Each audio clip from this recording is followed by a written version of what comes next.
Boyatdan bir behalovat bo'lyapsiz, ukam. Nima gap? Keling, nima gap? Qo'yavering. Assalomu alaykum. Labay ukam.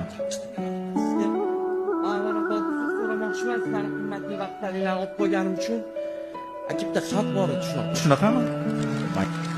O'qib beraman, ukajonim, o'qib beraman. Rahmat. Chetroq turasiz faqat. Assalomu alaykum, Ozoda opa deb boshlanibdi xatlari. Ismim Anvar. Men bugungi konsertingizga 2 ta bilet oldim. Ulardan biri o'zim uchun, ikkinchisi qadrli insonim uchun. U mening onam. Ashaddiy muxlisingiz. Har bir qo'shig'ingizni juda yaxshi ko'rib eshitadilar.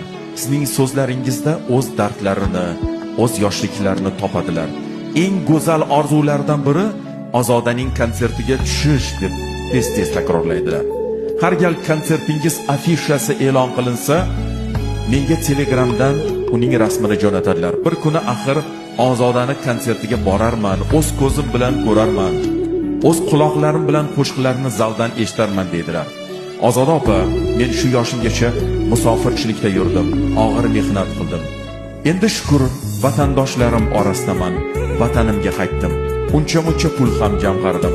Nihoyat o'sha kun keldi. Konsertingiz boshlangan, zal to'la odam, men ham shu zaldaman.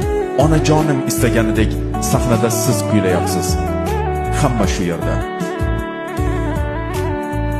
Faqat endi hamma shu yerda bo'lgan zalda onam yo'q. U kishi konsertingizdan bir necha kun avval bu olamni tark etdilar. Meni dunyoni tashlab ketdilar. Anvar ukajonim. Ozgina xatingizdagi quvonchli voqealarga xayr-xoh o'qibman, ma'zur tutasiz.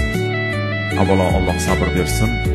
Biz Ozoda opa, bugun konsertga men yig'lagani keldim. Qo'limdagi ikkinchi bilet esa onam uchun.